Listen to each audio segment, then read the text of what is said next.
Greetings, seeker of truth. I want you to look at the last argument you had. Not the surface details, not who said what or who started it. I want you to look at the feeling you had immediately after. That feeling of exhaustion, that draining sensation in your chest, the replay loop in your mind that starts the moment you walk away. You find yourself in a courtroom that never closes. You are the defendant, the lawyer, and the judge, all at once. You are mentally rehearsing arguments for conversations that haven't happened yet. You are drafting text messages in your head that you know deep down will not change anything. You believe that if you can just find the right combination of words, if you can just explain your perspective clearly enough, if you can just justify why you did what you did, they will finally see you. They will finally respect you. You think you are fighting for understanding, but you are not. You are fighting a war against a chaotic mind using logic, and you are losing. Most of you are bleeding power in every interaction because you have been conditioned to be nice. You have been taught that communication is the key to everything. But in the landscape of high-conflict relationships, whether with a narcissistic partner, a toxic family member, or a manipulative boss, communication is not a bridge, it is a trap. Every word you speak in your defense is ammunition used against you. Every explanation you offer is an invitation for them to debate your reality. Every justification you provide signals that your boundaries are up for negotiation. You are exhausted because you are trying to reason with the unreasonable. It is time to stop. The Stoics understood something that modern psychology often forgets. They understood that true power does not come from winning the argument. True power comes from refusing to participate in it. Marcus Aurelius was the emperor of Rome. He was the most powerful man on earth, yet he was surrounded by betrayal, plague, war, and critics who wanted to see him fall. He did not waste his breath explaining his decrees to his enemies. He did not complain about the weight of the crown. He did not justify his philosophy to those who could not understand it. He built what I call the fortress of silence. He wrote to himself, "To be like the rock that the waves keep crashing over, it stands unmoved, and the raging of the sea falls still around it." Notice he did not say the rock argues with the waves. He did not say the rock explains to the waves why they should stop crashing. The rock simply is. The rock is immovable. And eventually, because the rock does not react, the sea falls still. Today, we are going to reconstruct your mind into that rock. We are going to hand you a weapon that acts as a shield against manipulation, gaslighting, and emotional baiting. It is called the Stoic triad of silence. 3 laws: never complain, never explain, never justify. If you skip this, you will remain trapped in the cycle of reaction forever. But if you study this, if you apply this, you become sovereign. Before we begin the dissection of these laws, I need you to make a contract with yourself. Go to the comments right now and write this phrase: "I do not bargain for my peace." Write it. Signal to your psyche that the days of begging for respect are over. Law number 1, never complain. This sounds simple, but it is the hardest law to master.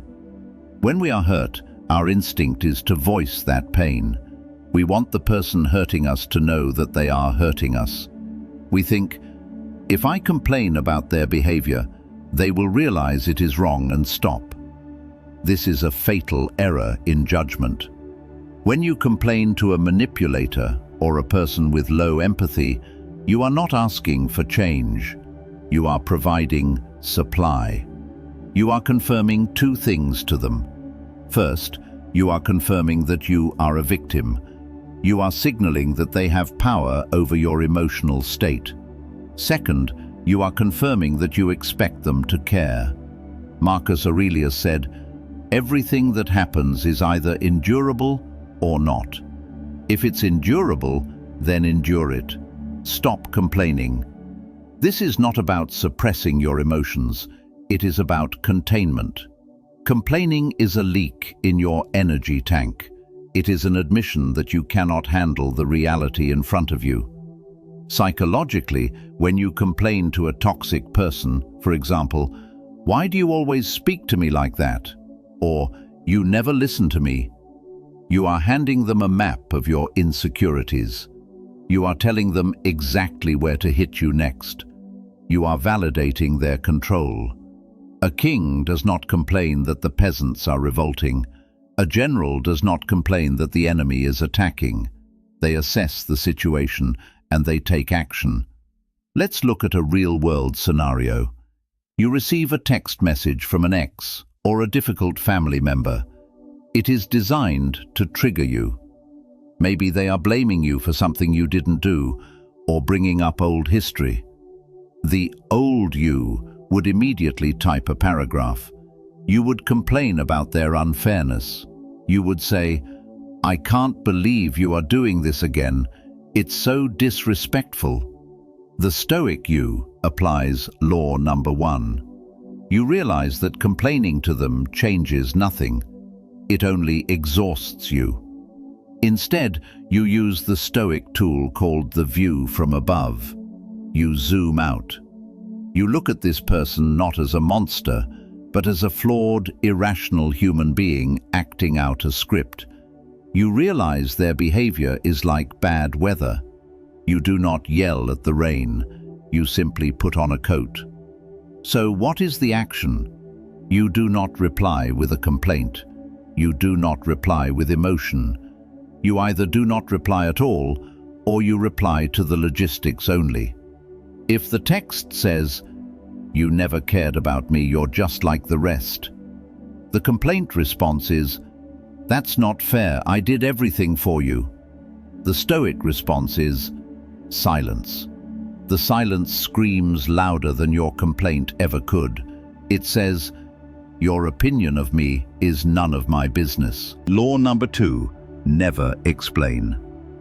There is a deep psychological wound in many of us that believes we need permission to exist. We believe that if we are misunderstood, we are unsafe. So when someone challenges us, we rush to explain ourselves. "I didn't mean it like that.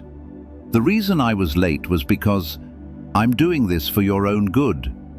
Listen closely. Your explanation is the death of your authority. In a healthy relationship, explanation is a courtesy. In a high-conflict relationship, explanation is submission.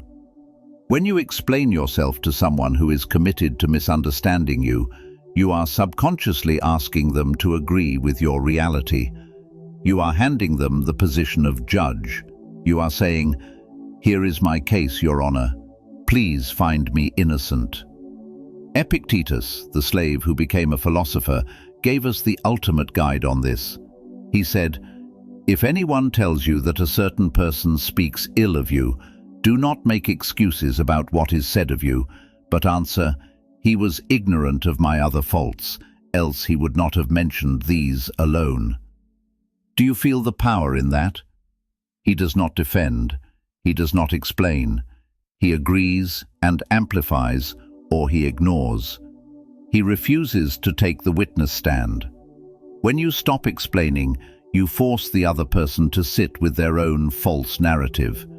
And usually, without your fuel, that narrative collapses. How do we apply never explain in the heat of battle? Imagine you are accused of being selfish because you set a boundary. They say, "You are being so selfish you never think about the family." The urge to explain is violent. You want to list all the things you've done for them. You want to list the sacrifices.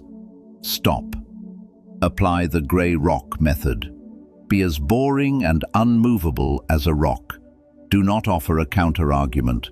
Do not offer context. Your response should be short, factual, and neutral. They say, "You are selfish."